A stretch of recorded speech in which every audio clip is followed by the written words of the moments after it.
really think you should. I mean, I really think you should.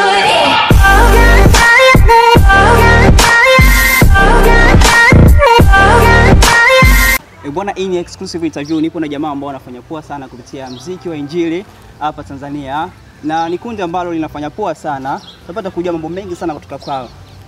Bwana, mambo vipi mzee? Namshukuru Mungu. Good kabisa. Salama kabisa. Wanakuita nani wewe? Wananiita Festo. Festo. Yeah, lakini kwenye nyimbo yangu pale nimetumia Face kwa sababu ile jina mamangu anapenda sana kuniita Face. Sasa akisikiaga hivyo yani anafurahi sana kwa nini kama nitumie ile pale iwe kama hai. Katika kundi Festo ni kama nani? Okay, Festo amesimama kwenye kundi kama kwenye nyimbo nimesimama kama mwenye nyimbo niliyowashirikisha wenzangu. Maana idea ilikuwa kwangu kutengeneza hiyo beat na nini. Nikataka nifanye mwenyewe lakini kwa uwezo wa Mungu kanisaidia nikaona tufanye na wenzangu pia. Yes. Kwa hiyo ndo mwanzilishi ambao umeanza kupata idea alafu then ukawashirikisha washikaji. Yaani idea ya kuimba mapiano tulitengeneza. Yaani beat alitutengenezea producer. Then after kututengenezea pale ilikuwa ametengeneza kwa ajili yangu mimi. Lakini tupo studio, tupo na wenzangu, tumekaa pale. Baadaye tukashauriana kwa nini tusifanye wote. Yaani kila mtu akawa anatoa idea. Sasa pale akisikia ile beat inapiga anatoka kwa nini tusimbe. Okay, tumezoea kukuona mzee katika ukiwa single wewe kama wewe unafanya poa sana katika wanaita gospel hip hop. Na sasa hivi tumeona umeingia katika kundi sasa na sasa hivi umejumuika na washikaji. Ilikuwaje kwaje mpaka ukaamua kujumuika na jamaa na kuacha kidogo kufanya yale mambo yetu? Kwanza kabisa tukiachana na mimi peke yangu binafsi ni marafiki zangu. Hii ilikuwa ni siku fulani Jumapili, nimetoka zangu ibadani, jamaa akanipigia simu, akaniambia mwanangu, hebu karibu, tupo studio kuna beat hapa, kama unaweza ukasogea. Kweli nimefika pale, wamefanya mara ya kwanza ikawa imefutika, so tukarudia tena mara ya pili. Kipindi wanafanya pale na mimi nikapata idea ya kufanya jambo pale kama ulivyoona, nikaweka verse zangu pale. Mwisho wa siku mambo yakakaa vizuri, namshukuru sana Mungu. Kwa sio kufahamu huyu jamaa anaitwa Ajibuni ama anajiita Simba wa Yuda ambaye anafanya poa sana kupitia muziki wa Injili, lakini yeye katika miondoko fulani hivi ya hip hop wanaita gospel hip hop. Okay. Kwa sasa hivi Jibuni upo katika ile kundi ambalo linaitwaje? Mikono Salama. Mikono Salama, kwanza nilipenda sana hili jina kwa sababu ni jina ambalo nimeona lina baraka zake ndani ya Mikono Salama. Kwa hiyo nimependa na tunaamini kwamba katika hili sasa tunaweka mkazo kwamba tunaanza kutoa vitu kupitia hili kundi, vitu vikali na vikubwa ambavyo vitapendeza jamii na kumtukuza Mungu vile. Na aliyepata jina la Mikono Salama ni nani? Ambaye akasema bwana hebu tujitane Mikono Salama ni nani? Hapa waongea hapo kwenye Mikono Salama. Nakumbuka tulikuwa studio, ilikuwa Jumapili. Tuko pale studio. Tulienda studio, tulipita. Nakumbuka tulikuwa tumetoka kushoot video fulani ya jamaa wetu, tumetoka kushoot, tumerudi pale studio, tumeshinda pale studio, tumekaa. Sasa producer akawa anapiga pale, anapiga beat. Amepiga beat. Ndio nikawa nimesema tukawa amepiga beat nzuri kweli pale. Pale nikamuita Mikono Salama, tukasema tuko kwa Mikono Salama. Sasa baadaye tulivyomaliza pale kumuita Mikono Salama, kalipenda jina pale. Tumetulia baadaye na kwenye ile nyimbo sasa tukasema moja kwa moja wewe Mikono Salama. Kwa hiyo ikawa imepita na tukasema kwa hiyo hii inaanzishwa moja kwa moja inaitwa Mikono Salama moja kwa moja kabisa. Kwa hiyo hamna kupinga wala nini, ikapitishwa mzee. Ikapitishwa kabisa. Sawa. Bwana, mambo vipi? Salama sana. Au tunapenda kusalimia kwa ile salamu yetu. Bwana Yesu asifiwe. Bwana, naona mnafanya muziki wa Injili. Bwana Yesu asifiwe. Amina mtumishi. Wanakuita nani wewe? Elisha katika kundi ni kama nani? Kama mwimbaji. Nimeshirikiana na wenzangu tukafanya kazi ambayo sasa ipo YouTube. Tunamshukuru Mungu kwa hilo, ametufanikisha mpaka kufanya hivyo. Tukarekodi, kuingiza sauti nini, producer kapiga muziki mpaka tukafikia stage ya kuirelease nyimbo katika YouTube account. Kwa hiyo ni jambo la kumshukuru Mungu sana. Okay, kupitia Mikono Salama wewe ni kama mwimbaji. Yeah. Na tuseme na hii ndo nini project yenu ya kwanza kuiacha ama kuiachia, si ndio hivyo? Yeah. Kama kikundi ndo kazi yetu ya kwanza. So tumeanza rasmi na hii nyimbo. Yeah, hatujawahi kutoa way back nyimbo yote ambayo tukiwa wote kama hivi watu wanne no, lakini tumeanza na hii. Kwa hiyo tumecreate kama sasa hivi ndio tutakuwa kikundi chetu cha watu wanne ambao tutakiita Mikono Salama. Kulingana na nyimbo yetu ambayo tumeirelease jana. Okay, bwana, mambo vipi mzee? Bana safi. Mbona umejitenga, umekaa kinyonge kabisa? Maana unajua tumetoka kazini, kwa hiyo uchovu naona unachangia. Au sio? Okay, wanakuita nani wewe? Bana naitwa Davis. Yaani kijana, naweza kusema kijana chipkizi katika kundi, kwa sababu of course kaka zangu wamekuwa wakinihold mara nyingi, yani ni watu ambao wananibeba sana. Naweza kukwambia mimi nilifika tu studio, lakini sauti yangu unavyosikia nilikuwa sijui kama najua kuimba, ila wakaniambia mdogo wangu naweza, hebu simama, fanya kitu, fanya hivi, wakanielekeza fanya hivi. Blaza Jibuni ananiambia mdogo wangu hapa sio hivi, yani nimekuwa kama vile mtu ambaye wananibeba sana. Kwa hiyo naweza kusema ni mdogo katika kundi ambaye nimekuwa nikifanya kwa kiasi ambacho naweza. Yeah. Sasa tumeona mmekuja na kitu kipya.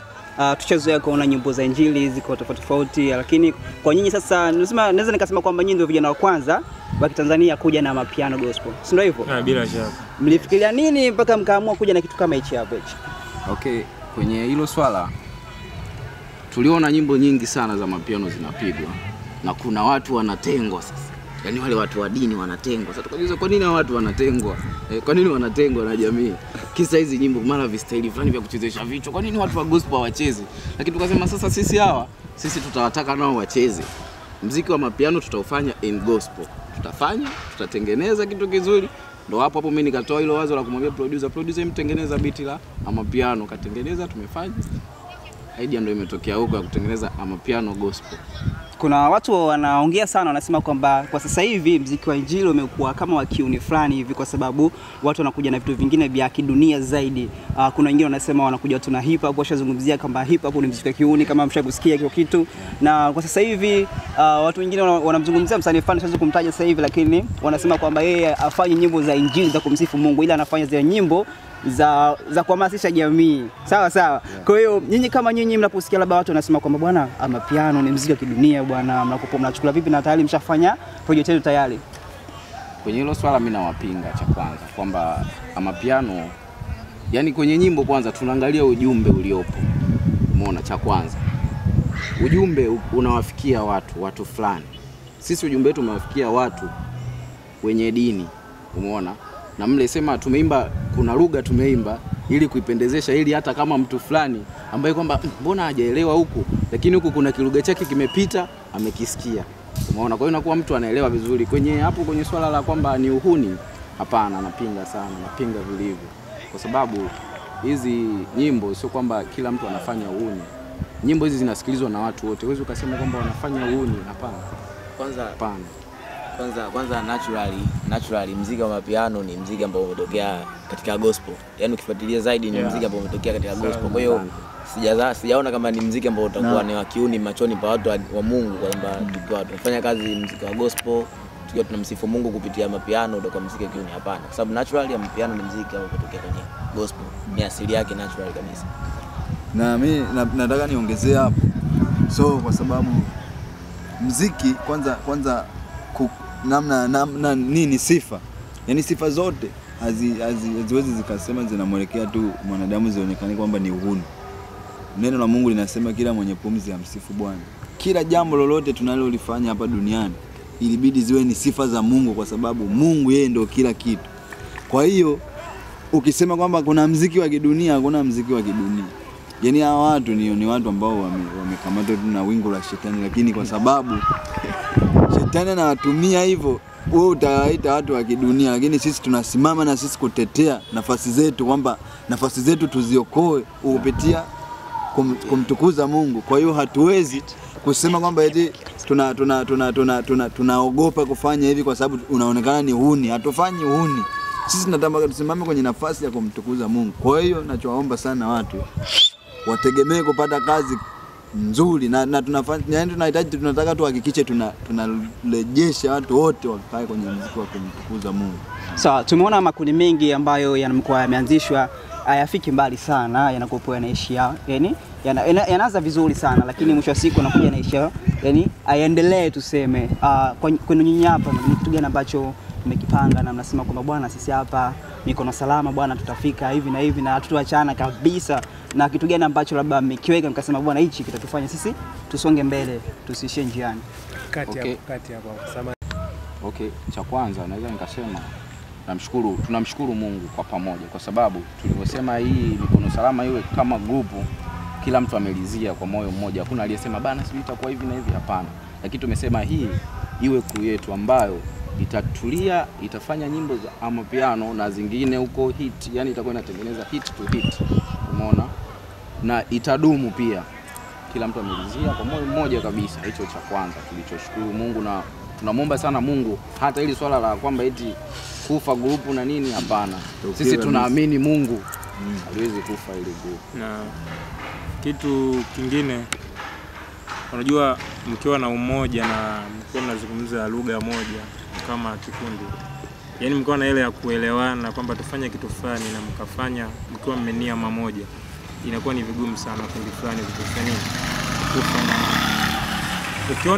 ukiona kikundi fulani kimeanza vizuri labda kikafa, unakuta kuwa na reason behind, labda management labda mbovu au kutokuelewana. Yani kuna mambo mengi, unaona. Na muziki sasa hivi wa gospel ndo unakuja kasi sana. Yes. Kwa hiyo inatokea kwamba vijana wanaokuja wale hivyo support inakwenda kukosekana. Nikisema support kuna namna nyingi. Kwa mfano kushoot tu kuna gharama zake zinakuwa zinahitajika na kulingana na nyimbo. Kwa mfano mapiano za kuchezeka, labda utafute madansa wa kucheza mle. Zote ni kwa ajili ya kumchezea Bwana, unaona. Kwa hiyo kuna kuaga na ile gharama. So kikundi fulani kinaposhindwa kuafford kinani fulani, yani kwa shida sana labda kwenye kushoot, labda kutoa audio, gharama na nini, ndio unakuta watu wanarudi nyuma. Lakini wanarudi nyuma kwa sababu ya changamoto, ni kama changamoto zinatokea katika nini, issue ya gospel hivyo. Sawa, tumeona kitu cha kwanza ambacho umekiachia ni amapiano, ama tunaweza tukasema gospel amapiano, ambayo inafanya vizuri sana, inakimbiza kupitia YouTube channel yenu, ndio hivyo. Na YouTube channel labda mnatumia jina gani ambayo kwa sasa hivi kwa ndo jina hilo la crew? Hapana, nimeweka kwenye YouTube yangu ambayo natumia Face, yani FESSY, ambalo jina langu pendwa kutoka kwa mama. Okay, sasa okay. Baada ya kuachia amapiano, ni kitu gani kingine ambacho kinafuata? Mashabiki wenu wakisikilizia, wakisubiria, ni kitu gani kingine ambacho kinafuata kutoka kwa Mikono Salama? Okay, kwa sasa amapiano ndo iko trending tuseme. Umeona? Amapiano iko trending sana. Na amapiano ujumbe tunazidi kufikisha sehemu mbali, kwa sababu amapiano zinapigwa sana sehemu mbalimbali. Kwa watu ujumbe wa Mungu wanaopata kupitia sisi kwa hizo nyimbo, maana jamii inasikiliza sana nyimbo za hivyo. Kwa sisi hapa bado tutaendelea na mapiano back to back hivyo, yani tunaenda na trending music ili tuwakamate watu wote pia. Sasa unatuongezea? Yeah, kwa kifupi ni kwamba watu wategemea mazuri mengi kutoka kwa Mikono Salama, kwa sababu ni kikundi ambacho kimesheheni aina tofauti ya wasanii. Kuna wasanii wa hip hop, kuna wasanii wa R&B, na wasanii wote tunaweza kupiga aina mbalimbali ya muziki. Kwa hiyo sio tu amapiano kwa sababu ziko trending, hapana. Yani wategemee mengi mazuri kutoka kwetu. Tutafanya gospel za hip hop, tutafanya gospel za R&B, tutafanya kila aina ya muziki sisi. So watu wategemee mazuri sana kutoka Mikono Salama. So tumepanga mengi sana ya kufanya. Kwa hiyo wategemee mazuri kwa kifupi. Nao nadhani kwamba mashabiki ama watazamaji wanatamani kusikia ni kitu gani ambacho tunakizungumzia hapa, ni amapiano gani ambayo tunaisifia imefanya poa sana. Basi mimi naomba kwa sasa hivi tupate time ya kuisikiliza kutoka kwao washikaji, ama sio? Hao wanaitwa Mikono Salama. Hebu tupeni kitu mzee. Yeah. Kwanza watu inabidi waingie YouTube, wakiandika Mikono Salama account ya Face, utakuta pale ngoma ni ya moto sana, tunamshukuru Mungu. Ngoma inaanza tuko Mikono Salama. Yes. Kwa Mungu kila kitu salama. Ndio maana ya ujumbe kwamba kwa Mungu kila kitu kipo nini? Salama. Kila kitu kipo salama, hakuna jambo linalo haribika. Asante sana. Kuna verse ya Jibuni hapa, verse ya naomba tu watu waingie YouTube pale, usisahau kusubscribe na comment pale. Iyenye inyalusungu ikutuwenda weili kuchanya timu yenyu ngwala maganza ngwala maganza timu yenyu ngogolola maboko ngogolola maboko isida nenendi hera chendisuka ya ikumela ya ikumela. Kuna verse yake ya moto sana. Kuna verse moja inasemaje? Ndio inayoanza kwenye nyimbo. Inasemaje? Si alikujaga kwetu ili tupate wokovu, tuachane na maovu na manjia mapotovu, lenga kimashivi mbele la kiseba, lenga kiabobi wagosha vingwe. kuna verse ya Davis Jiga. Twende. Kwa Mungu tunakuwa salama, Rose tipo sehemu salama, Mungu katupa uzima, rehema katupa mazima, tukufu ajatu wazima, Nguruvi, Ngomi, Twende. my God, Nguruvi, my God, Ngomi. Ya nyimbo hii ina viruga vingi, kuna Kimasai, kuna Kisukuma, kuna Kinyiramba, kuna Kiha, kuna Kimakonde. Kwa hiyo kila mtu atapata burudani kulingana na lugha yake tofauti tofauti. Mungu abariki sana. Amen. I mean, I really think you should.